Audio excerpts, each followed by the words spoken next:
Good afternoon. Welcome to the Board of Assessors February 7th meeting. We are being filmed by LCAT, of course, and we tape our own meetings. And we will start with a review of the minutes of January 24th. Mr. Chairman, I have reviewed the minutes as to form and content, find them in order, and move that they be accepted. I'll second that motion. No discussion on that, I believe. All those in favor of approving the minutes?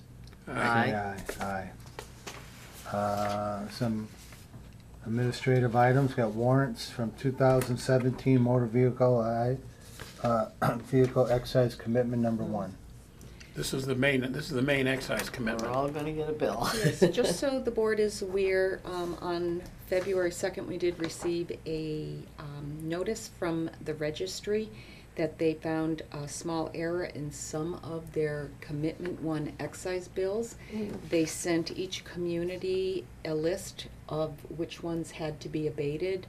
Ours were able to be abated before our bills are being sent out, so it will have no effect on our taxpayers. There were approximately 25 bills, and they ended up duplicating them between Commitment 1 and Commitment 2 if somebody registered their car at the end of last year. Oh, okay. So, but they have been addressed in our town, and so there will be no duplicate bills. No valuation issues? No, Okay. not yet. Okay. Oh, there's my screen. Notice to accounting for the same item.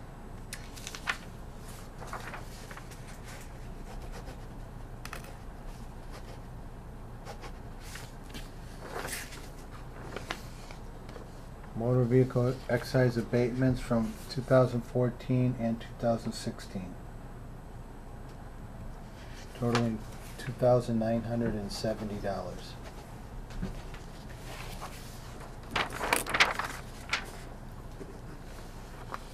And a real estate exemption.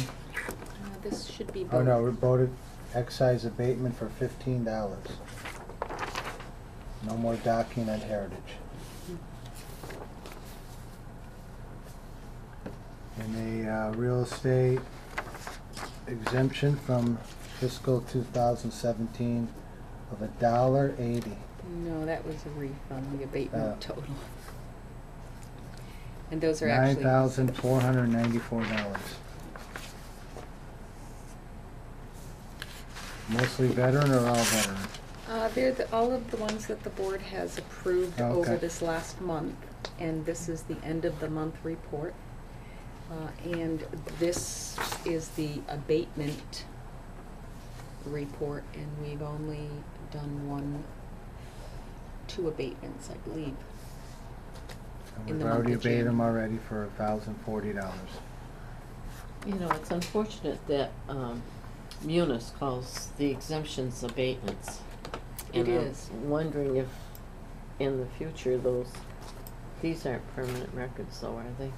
Yes. They are. That So could be confusing. it's funny that you say that because, Munis does have its little quirks, and anyone who did our senior tax abatement program, not this year that they just got their abatement, Yeah. but the prior year, because it's recognized as an abatement, Uh-huh. then when preliminary tax bills go out, it's 1/2 of whatever they paid.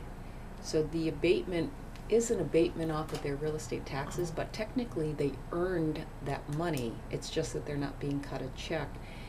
It was brought to our attention by a person who worked it, was not aware. We only had 15 people last year. No one brought anything to our attention. So now that it has been brought to our attention, we're going to try in training at the next preliminary tax billing time to not code it an abatement, but code it an adjustment, Uh-huh. and see if that will rectify. If not, I'm gonna have to manually adjust 20 people. Oh, before you send the file to the Right. collector. Huh. Right. And I would prefer to find a system method, because Yes. there's less room for error than a manual method. Absolutely. Because there's always room for error in that, but then we'll all have just double sets of eyes looking at it Yeah. before we send it out. See what you brought up, Chris? Okay. Are we Building talking too permits much? for December. So those should be. Looks like one new one new dwelling, Mhm. a condominium. I like the way you grouped them.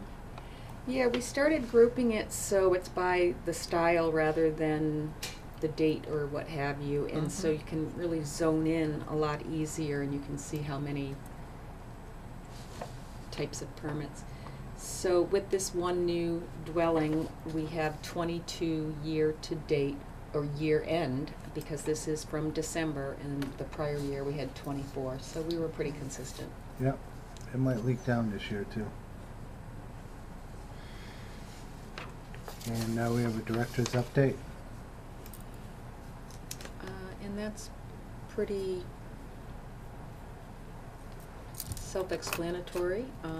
Planning board decisions, we only had one that was received, and an A&R was denied, and they said if they had more information, they would re-review it.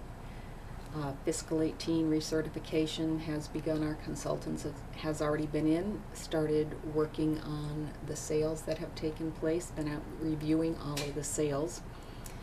Supplemental taxes, we sent out our first list of supplemental taxes, and the amount will be approximately $31,000 in additional revenue due to supplemental. The bills are anticipated to be mailed out on the 27th. A notice to each person who will be receiving a bill has already been sent, so they'll have an understanding exactly how their occupancy certificate or supplemental tax was generated. Reminder, conflict of interest. I did receive another one today. Thank you, Bill. So I think we just have one or two more, so hopefully we can get it done by the deadline. Cherry sheets, I do believe I included them on, it's not something that the board, because it's not part of the budget process, but it is, I included it in with it. There's not really a whole lot that we can do except when it comes time for the recap. I think the most important part of your statement here is subject to change. Subject to change, yes. So we did have that information. And then I briefly mentioned to the board that I had been attending some meetings regarding a new development, and we talked about a project for district improvement financing. And just to update the board, when I mentioned it, it was something new, so I did just provide just very simple documents. If each one would like one, you're welcome to take one, just to get a little overview of what it is. And apparently this is the fifth. I think there's one, yeah, sorry. There have only been 5 diffs in the Commonwealth so far, and this is going to probably be one of the first ones that could cross town lines. And then just the upcoming event is our winter conference, which I will be signing 2 members up, and we will head out to that for March 1st, weather permitting. Yes. Yeah, that's the key. I understand we're supposed to get snow for Thursday. That's what I hear. Yeah. And final equalized values. And that should be also on your Is that on file. here? I Yeah. see. That starts around page 13. What is that? I'm Yeah. not familiar with that. So every 2 years, the state reviews our valuation, and they propose their equalized valuations, and that is how they determine calculations for a lot of our receivables from the state. Okay. So we have been, and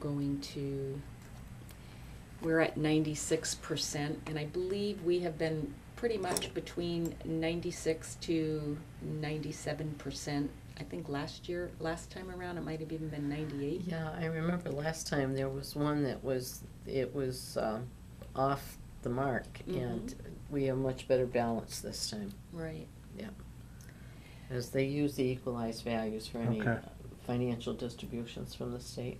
Alrighty. The only thing that was new to me is what they included was the county-based tax rate, and that one kind of threw me. I didn't know where that Yeah. came from, but I'm assuming that they That's what I were was looking at. allocating a percentage of each community's equalized value and allocating a percentage of a tax rate to it.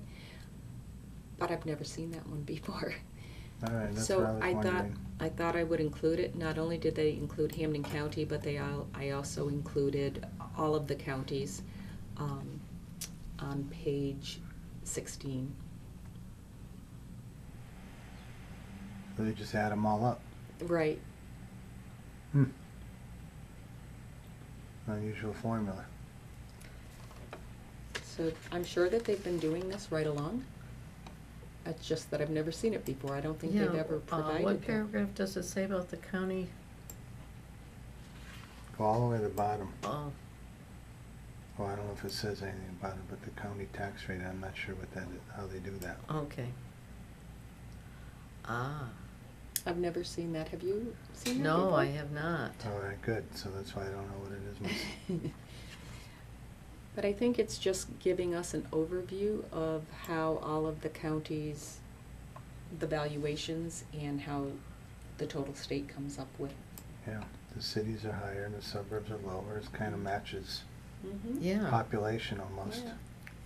yeah, it looks like it's definitely a percentage of their equalized value. So every 2 years they do this. So on the odd years, they will say, these are your proposed if you find an issue with it. Mm.